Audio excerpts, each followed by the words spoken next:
जैसा कि आपने वीडियो का थंबनेल देखा होगा, अपना टॉपिक चल रहा है इलेक्ट्रोकेमिस्ट्री क्लास 12th। इस लेक्चर्स में अपन डिस्कस करने वाले हैं 3 टॉपिक्स के बारे में। वैद्युत अपघटनीय सेल क्या होता है, वैद्युत अपघट्य पदार्थ क्या होते हैं, और थर्ड रहेगा वैद्युत अपघटन इलेक्ट्रोलाइसिस, और उसके दौरान जो उत्पाद अपन को प्राप्त होते हैं इलेक्ट्रोड्स पे, उनकी बात करने वाले हैं। तो वैद्युत अपघटनीय सेल और वैद्युत अपघट्य पदार्थ और वैद्युत अपघटन, ये तीनों टॉपिक एक दूसरे से लिंक हैं, क्योंकि वैद्युत अपघटनीय सेल में ही आप देखोगे तो कहीं ना कहीं देखो अपघट्य पदार्थ आ रहा है, तो वैद्युत अपघटनीय पदार्थ का भी आपको पता होना चाहिए। और वैद्युत अपघटनीय सेल है, इसमें क्या होता है, उन पदार्थों को विद्युत धारा की उपस्थिति में उनके आयनों में तोड़ा जाता है, तो वो क्या होगा आपका वैद्युत अपघटन। तो तीनों टॉपिक्स आपके लिंक हैं। तो फर्स्टली अपन बात कर देते हैं वैद्युत अपघटनीय सेल। देखो वैद्युत अपघटनीय सेल में क्या होगा कि आप इलेक्ट्रिसिटी विद्युत धारा का प्रयोग करोगे और उससे क्या करवाओगे, आप जो इलेक्ट्रोलाइट्स हैं उनका क्या करवाओगे, डिसोसिएशंस करवाओगे, और उस प्रोसेस को बोलते हैं इलेक्ट्रोलाइसिस। तो कहीं ना कहीं वैद्युत अपघटनीय सेल की जो क्रिया विधि है वो आधारित होती है इलेक्ट्रोलाइसिस पे। तो इसमें क्या है कि सिंपल अपन बात करें, थ्योरेटिकली देखें तो ये क्या करता है, विद्युत ऊर्जा को, या आप वैद्युत भी लिख सकते हो, विद्युत ऊर्जा होती है, इसको किस में परिवर्तित करता है, ये रासायनिक ऊर्जा में। बस इतना सा आपको ध्यान रखना है डेफिनेशंस के वजह से, किस में कन्वर्ट करता है, रासायनिक ऊर्जा में।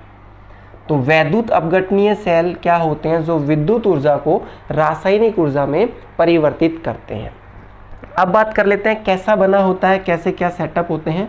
तो इसमें क्या होता है, देखो कंटेनर होता है, एक पात्र लेते हैं अपन, और इसमें वैद्युत अपघट्य पदार्थ का क्या होता है, विलयन बोल सकते हो, या उसकी गलित अवस्था में उसको भरा रखते हैं अपन।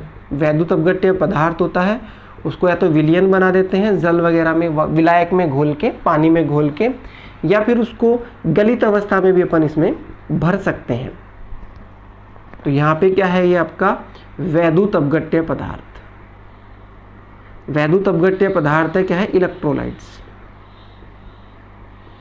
इलेक्ट्रोलाइट्स जैसे एग्जांपल्स में बात कर ले तो अपन ए और बी, ये क्या है, एक आपका पदार्थ है और उसमें कैसे गुण हैं, वैद्युत अपघट्य पदार्थ के।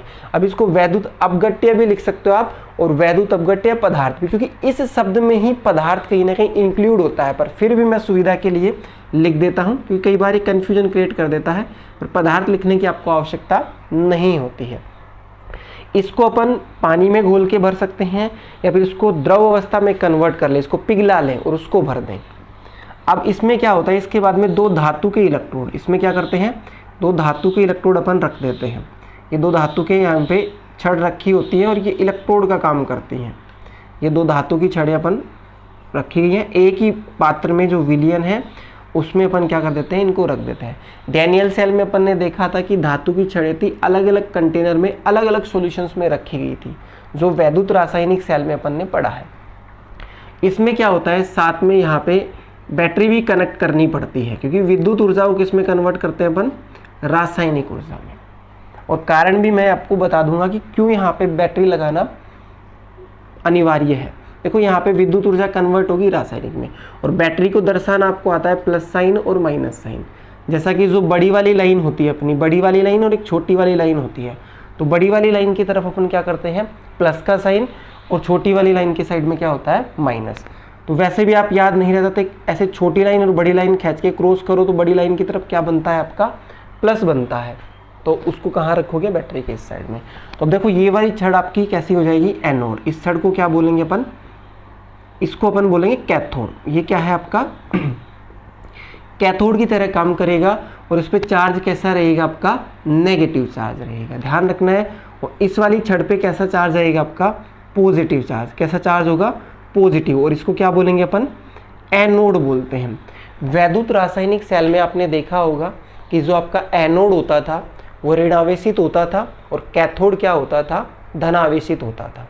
और यहाँ पे कैसा है, आपका एनोड क्या होगा, धनावेशित, और कैथोड क्या होगा, ऋणावेशित। पर ये बातें ध्यान रखनी है कि कैथोड पे कोई सा भी सेल हो आपका, ऑलवेज क्या होगा, अपचयन होता है। क्या होता है, रिडक्शंस होता है, सदैव अपचयन होगा। वो एनोड पे क्या होगा आपका, सदैव ऑक्सीडेशन होगा। ये बेसिक सी बातें हैं, कई बार मैं आपको बता चुका हूँ। तो ये पूरा सेटअप है आपका, ये क्या है आपका, वैद्युत अपघटनीय सेल।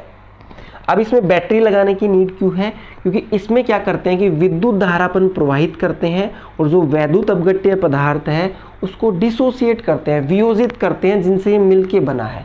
तो जैसे यहाँ पे क्या होगा, ये ए बी आपका कोई वैद्युत अपघट्य पदार्थ है, तो इसको क्या करेंगे अपन, तोड़ेंगे, तो ये अपने संगत आयनों में टूट जाएगा, जिससे बना होता है ना उनमें टूटेगा। इनको तोड़ने के लिए अपन क्या करते हैं, यहाँ पे इलेक्ट्रोलाइसिस, विद्युत धारा का प्रयोग करते हैं। तो यहीं पे आप समझ लो वैद्युत अपघटन क्या होता है। देखो क्या करते हैं, वैद्युत अपघट्य पदार्थ में विद्युत धारा प्रवाहित करते हैं और उसको अपने संगत आयनों में तोड़ते हैं। और साथ ही साथ यहाँ पे क्या होगा कि इन आयनों में रासायनिक परिवर्तन भी होता है, उसी को अपन क्या बोल देते हैं, वैद्युत अपघटन। अब देखो नॉर्मली जब अपन पानी में भी डिजोल्व करते हैं तो भी ये अपने क्या होते हैं, आयनों में टूट जाते हैं। पर जो आपका इलेक्ट्रोलाइसिस है, जो इस सेल में अपन प्रोसेस करवाते हैं, ये स्वतः नहीं होता है। इसके लिए अपन को क्या करना पड़ता है, बैटरी लगानी पड़ती है कि इसको जो वैद्युत अपघट्य पदार्थ है उसको उसके आयनों में डिसोसिएट करने के लिए, तब बैटरी की आवश्यकता होती है। अब ये आयंस टूटने की फ्रिक्वेंसी पदार्थ पे डिपेंड करती है। तो यहाँ पे मैंने 2 साइन लगाए, देखो ये अपने आयनों में टूट भी सकता है और कंडीशंस मिले तो वापस भी इसमें आ सकता है। ये डिपेंड करता है इस पदार्थ में। तो ये आपका पूरा सेटअप क्या है, आपका वैद्युत अपघटनीय सेल। और इसकी क्रिया विधि है, ये कैसे काम करता है, वो डिपेंड है आपका वैद्युत अपघटन पे। तो इलेक्ट्रोलाइसिस क्या होता है और आपका वैद्युत अपघट्य पदार्थ क्या होता है, अब इनको जान लेते हैं, क्योंकि इसमें भरा हुआ क्या है, वैद्युत अपघट्य पदार्थ। तो वैद्युत अपघट्य पदार्थ की अपन बात करें तो क्या होगा वैद्युत अपघट्य पदार्थ, वैसे क्लास 11th का टॉपिक है ये। वे पदार्थ जो गलित अवस्था में, सिंपल सा देखो ध्यान दो, वे पदार्थ होंगे जो या तो गलित अवस्था में या उचित विलायक में या उपयुक्त विलायक में घोलने पर अपने आयनों में वियोजित हो जाते हैं या आयनित हो जाते हैं और साथ ही साथ विद्युत धारा का चालन दर्शाते हैं। उन्हें क्या बोलते हैं, वैद्युत अपघट्य पदार्थ बोलते हैं। तो क्या होगा, वे पदार्थ जो गलित अवस्था में, अब गलित अवस्था क्या होती है, जो जानता है ठीक है, नहीं जानता है तो जान जाएगा। इसको इंग्लिश में बोलते हैं मोल्टन स्टेट। गलित अवस्था में या उचित विलायक में, उचित की जगह उपयुक्त भी लिख सकते हो, उचित विलायक में। अब उचित विलायक जैसे क्या हो सकता है, आपका पानी हो सकता है, पानी में घोलने पर जैसे जल। उचित विलायक में घोलने पर अपने संगत आयनों में, जो भाई उसमें आयन है ना, अपने संगत आयनों में जिनसे वो मिलके बना हुआ है, संगत आयनों में आयनित हो जाता है या वियोजित हो जाता है, आयनों में वियोजित हो जाते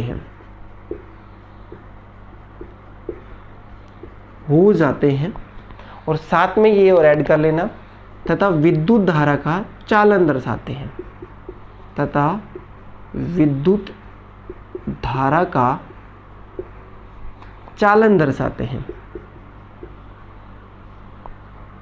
चालन या प्रवाहित करते हैं ना, तथा विद्युत धारा का प्रवाह होता है, प्रवाह होता है। उन्हें क्या बोलेंगे अपन, वैद्युत अपघट्य पदार्थ, इलेक्ट्रोलाइट बोलते हैं, इलेक्ट्रोलाइट बोला जाता है ना। अब देखो ये कितना अपने आयनों में टूटेगा और कितना फास्टली टूटेगा, उसके आधार पे इलेक्ट्रोलाइट्स को अपन 2 कैटेगरी में डिवाइड करते हैं। जो भी आपका वैद्युत अपघट्य पदार्थ है जो आयनों में टूटता है, उस आधार पे इनको 2 भागों में बांटा गया है कि भाई ये ए और बी है, अपने आयनों में कितना टूटेगा, ये कितना जल्दी टूटेगा। तो यहाँ पे देखो इस बेसिस पे 2 भागों में बांटा गया है। फर्स्ट है आपका प्रबल वैद्युत अपघट्य पदार्थ, इसको बोलते हैं स्ट्रोंग इलेक्ट्रोलाइट, स्ट्रोंग इलेक्ट्रोलाइट, ठीक है। और दूसरा रहेगा वीक इलेक्ट्रोलाइट, दुर्बल वैद्युत अपघट्य पदार्थ, इसको बोलते हैं वीक इलेक्ट्रोलाइट। ठीक है, ध्यान रखना है, एक है आपका प्रबल और एक है आपका दुर्बल। अब प्रबल वैद्युत अपघट्य पदार्थ वो रहेंगे जो जल में घुलने पर, देखो विलायक आपका पानी है, तो जल में घुलने पर पूर्ण रूप से, लगभग पूर्ण रूप से अपने आयनों में वियोजित हो जाता है या आयनित हो जाता है। जैसे अपन ने 10 मॉलिक्यूल्स अपन ने पानी में डाले, तो उसमें से ये मान के चलो कि 9 मॉलिक्यूल्स अपने आयनों में टूट गए। ठीक है, वो क्या रहेगा आपका प्रबल वैद्युत अपघट्य पदार्थ। और ये क्या होते हैं, आंशिक रूप से दुर्बल वैद्युत अपघट्य पदार्थ हैं, जिनको जलीय विलयन में क्या होते हैं, आंशिक रूप से आयनन होते हैं। मान लो कि थोड़ा बहुत होता है, जैसे अपन ने 10 मॉलिक्यूल्स डाले, उसमें से 2 या 3 मॉलिक्यूल्स आपके क्या हो गए, आयनित हो गए। और यहाँ पे एक मोल्टन स्टेट की बात कर रहा हूँ मैं। ये क्या होता है कि जैसे आपका नमक है, कोई भी पदार्थ होगा, उसको अपन किसी में घोल नहीं रहे हैं विलायक में, वो खुद ही है, उसको अपन पिघला दें, इतना गर्म करें कि वो द्रव अवस्था में आ जाए, बस उसी स्थिति को क्या बोलते हैं अपन, मोल्टन स्टेट या गलित अवस्था बोलते हैं। जैसे नमक को पिघला दें, या फिर लोहा होता है, उसको किसी दूसरे शेप में ढालना होता है, उसको अपन गर्म करते हैं और पानी लिक्विड की तरह बन जाता है वो, तो उसी को क्या बोलते हैं अपन, मोल्टन स्टेट। उसमें विलायक आपका नहीं होता है। अब देखो प्रबल वैद्युत अपघट्य पदार्थ को सिंपल वे में अपन बात करें तो इनका, अब भाई इनको पानी में घोलोगे जलीय विलयन बनाएंगे, इनका जलीय विलयन में, इनका जलीय विलयन में लगभग पूर्ण आयनन हो जाता है, लगभग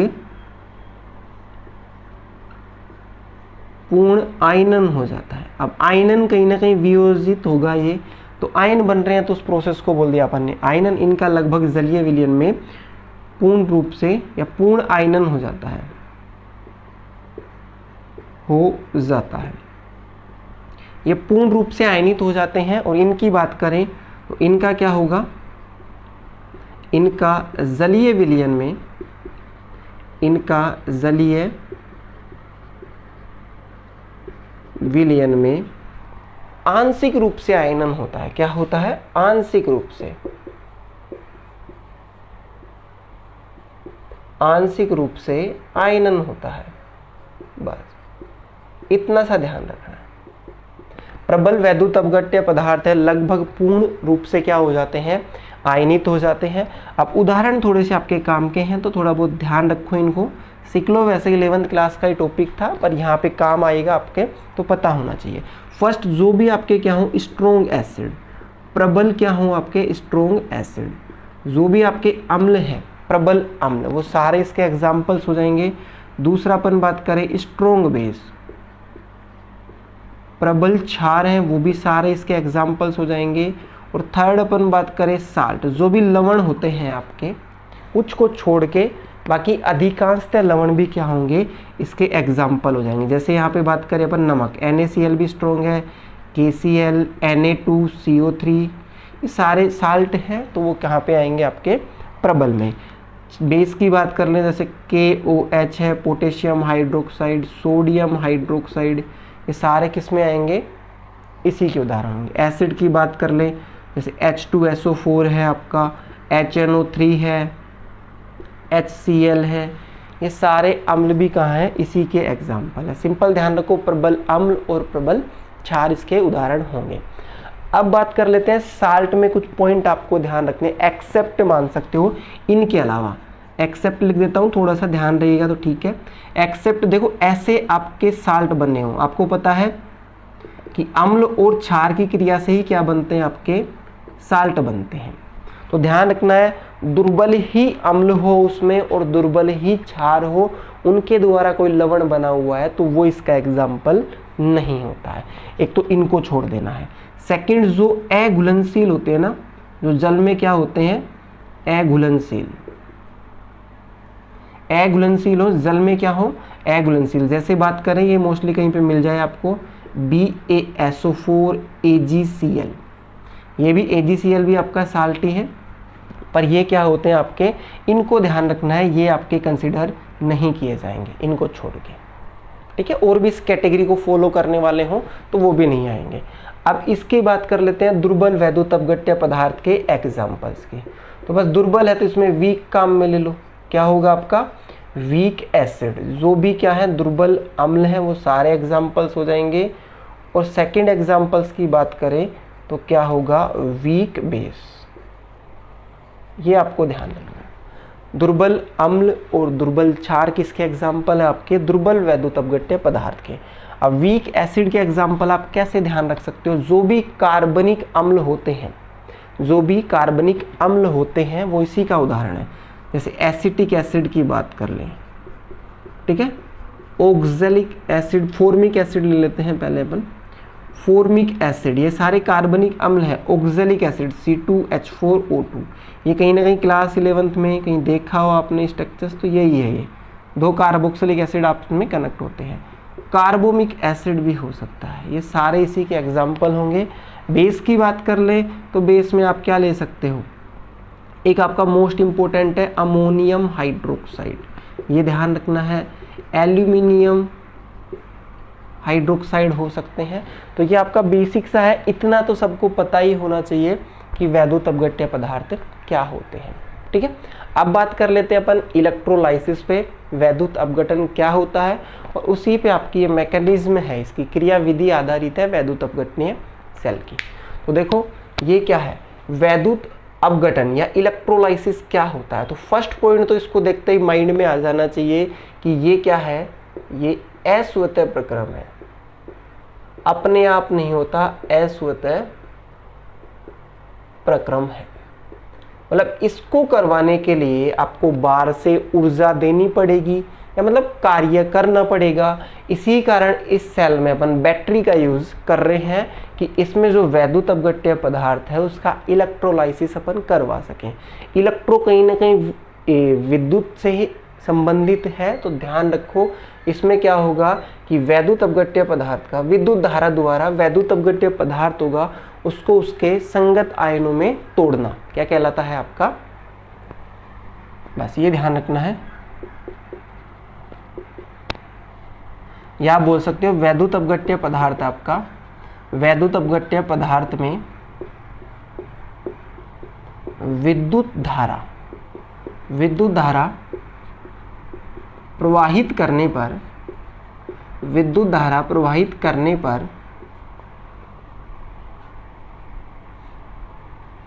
पर उसका अपघटन होना। बस अब अपघटन में क्या होगा, वियोजन हो जाएगा। वियोजन यूज कर सकते हो या आयनन, है ना, ये कोई भी शब्दावली आप यूज कर सकते हो कि वैद्युत अपघट्य पदार्थ में अपन क्या करते हैं, विद्युत धारा प्रवाहित करते हैं तो वो उसके संगत आयनों में टूट जाता है। तो उसका अपघटन मतलब क्या होगा, आयनों में टूट जाता है,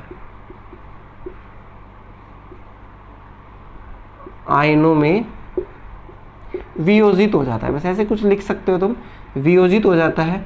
तथा ये बात काम की है, क्या होगा कि जो आयन बनेंगे आयनों में वियोजित हो जाता है तथा रासायनिक परिवर्तन भी होता है, तथा रासायनिक परिवर्तन होता है। उसे ही क्या बोलेंगे अपन, इलेक्ट्रोलाइसिस। सिंपल देखो यहाँ समझ सकते हो कि इसमें वैद्युत अपघट्य पदार्थ है वो गलित अवस्था में हो चाहे जलीय विलयन में भर रखा हो। इसमें अपन क्या करते हैं कि विद्युत धारा प्रवाहित करते हैं, तो यहाँ पे जो ये पदार्थ है अपने आयनों में टूट जाता है, किसके थ्रू, विद्युत धारा के थ्रू। तो उसी को क्या बोल देते हैं अपन, इलेक्ट्रोलाइसिस या इलेक्ट्रिक डिकम्पोजिशंस ऑफ, आप लिख सकते हो ये क्या है, इलेक्ट्रिकल डिकम्पोजिशंस। बस इतना सा वर्ड से आप समझ सकते हो, इलेक्ट्रिक डिकम्पोजिशन। वैद्युत धारा के द्वारा इनको अपने आयनों में तोड़ा जाता है और साथ में क्या होगा, रासायनिक परिवर्तन भी होगा। तो इसको यहाँ समझो। जैसे देखो इसमें क्या है, अब जैसे वैद्युत अपघट्य पदार्थ इसको मोल्टन स्टेट में ही मान लेते हैं, केवल यही है, जल भी नहीं है इसमें। तो क्या होगा, देखो यहाँ पे ये अपने आयनों में टूटेगा। अब रासायनिक परिवर्तन का मतलब जान लो क्या होगा। यहाँ पे क्या है कि ये कुछ चेंज भी होगा। अब देखो आपने पढ़ रखा है कि एनोड पे क्या होता है आपका ऑक्सीडेशंस और कैथोड पे क्या होता है रिडक्शंस। अब जैसे अपन ने इस बैटरी के थ्रू इसमें विद्युत धारा प्रवाहित की तो ये अपने आयनों में टूट गए, इसी को बोल रहे हैं इलेक्ट्रोलाइसिस। साथ में रासायनिक परिवर्तन, कुछ रिएक्शंस भी होगी यहाँ पे। तो वो रिएक्शंस क्या है, देखो आप जानते हो कि इस पे माइनस है, बी पे क्या है माइनस है और ए पे क्या है प्लस है आपका, और इस इलेक्ट्रोड पे या इस धातु की छड़ पे क्या आ गया आपका धनावेश। तो ये बी किधर भगेगा, इसकी तरफ, क्योंकि अपोजिट चार्ज एक दूसरे को क्या करते हैं, आकर्षित करते हैं, और ये आपका इसकी तरफ जाएगा माइनस की तरफ। तो ये तो बी माइनस तो कहाँ जा रहा है यहाँ पे, और ए कहाँ जा रहा है यहाँ पे। तो देखो जब क्या करते हैं इस सेल में अपन क्या करते हैं, विद्युत धारा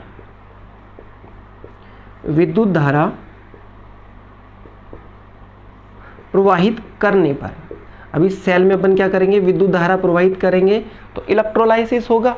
अब उसको देखो, विद्युत धारा प्रवाहित करने पर क्या होता है, जो आपका ऋणायन होता है, देखो फर्स्ट क्या होगा, जो ऋणायन होता है आपका, ऋणायन, इसका क्या होगा आपका, ऋणायन का ऑलवेज क्या होगा, ऑक्सीडेशन। ये बात आपको ध्यान रखनी है, इसको मैं एक्सप्लेन भी करूंगा, समझाता हूं कैसे।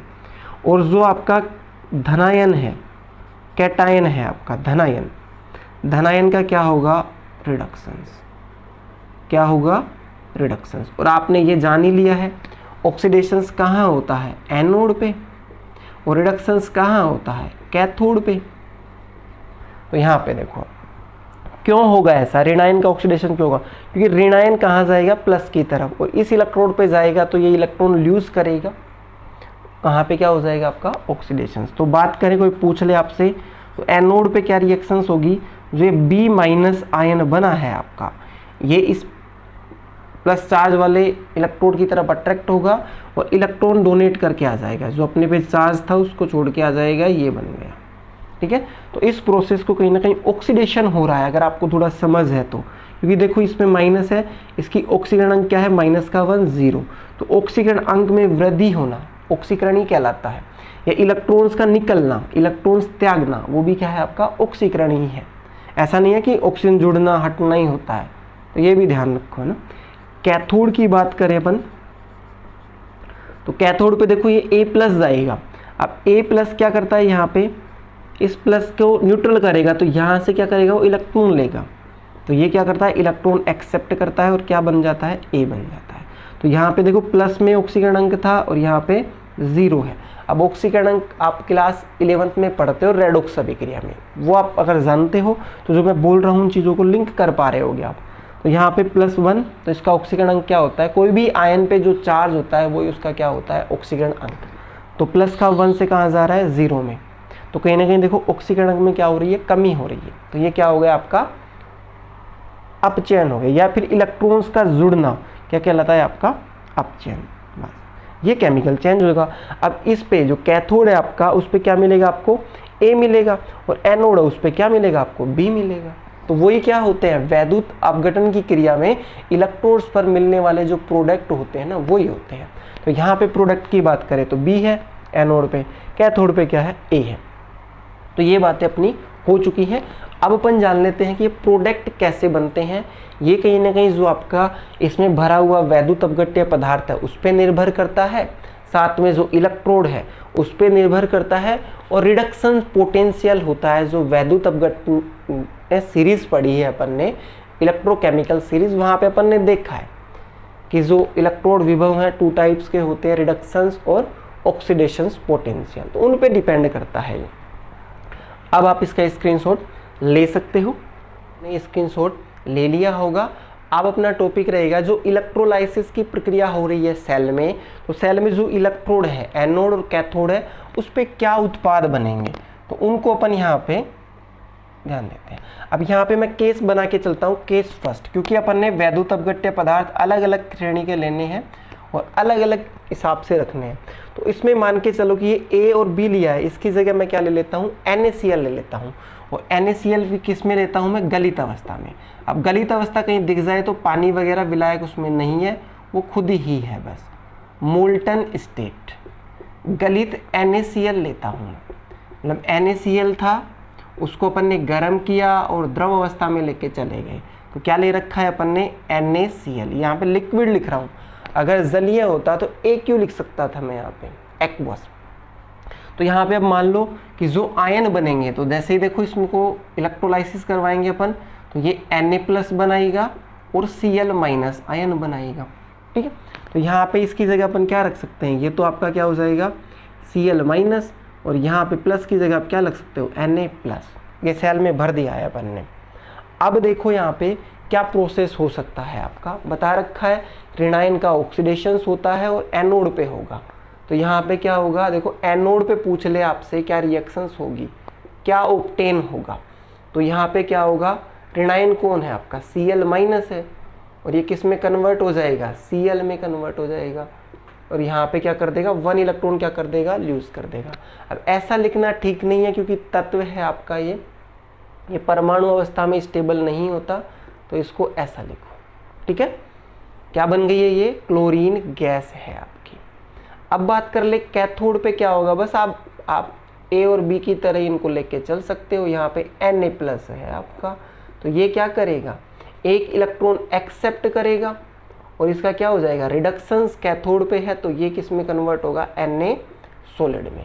तो ये रिएक्शंस होगी इन इलेक्ट्रोड्स पे, जो रासायनिक अभिक्रिया हो रही है वो ये है। अब यहाँ पे पूछ लिया जाता है पेपर में कि product of electrolysis, product of electrolysis.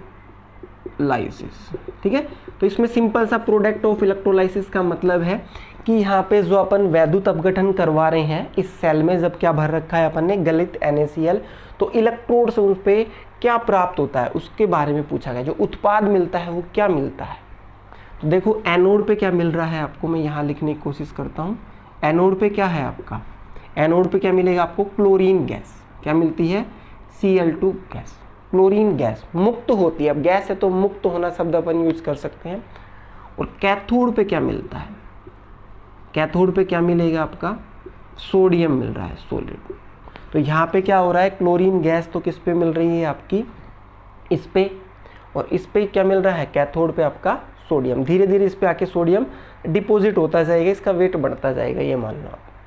अब बात कर ले केस सेकंड, अपन ये बना लें, ये पूछ लिए जाते हैं भाई एग्जाम में, थोड़ा सा ध्यान रखना। अब बात करें अपन सेकंड, सेकंड क्या है आपका कि मैं इसको जलीय ले लूँ, जलीय NaCl, जलीय NaCl भर देता हूँ मैं इसको ऐसा लिखा हुआ मिल सकता है, ये NaCl एक्वस है ना, NaCl यहाँ पे एक्वस, ये भर दिया है आपने किसमें, वैद्युत अपघट्य पदार्थ के रूप में, किसमें, सेल में। तो यहाँ पे देखो अब इसमें जल भर रखा है, एक तो आपका क्या है, ये है NaCl है। तो जैसे इलेक्ट्रोलाइसिस अपन करवाते हैं या पानी में घोलते हैं तो अपने आयनों में टूटेगा ये वाले आयन बनेंगे, और पानी भी होता है H2O होता है, ये भी अपने आयनों में टूटेगा, H+ और OH- आयन टूट जाएगा। तो कहीं ना कहीं सॉल्यूशंस में बात करें अपन एक्वस की बात कर रहे हैं, तो यहाँ पे H+ भी होगा और OH- भी होगा। अब 4 आयन हो गए और 2 सेम चार्ज वाले, 2 सेम चार्ज वाले, तो कंपटीशन होगा। यहाँ पे तो दिक्कत नहीं थी, एक रिडक्शन एक का ऑक्सीडेशन उन्हीं का होना है, पर यहाँ पे देखो ये दोनों क्या करेंगे, धनायन है, तो दोनों का क्या होने की टेंडेंसी रहेगी, अपचयन होने की। दोनों का क्या रहेगा, इनका क्या रहेगा, अपचयन होने का गुण रहेगा।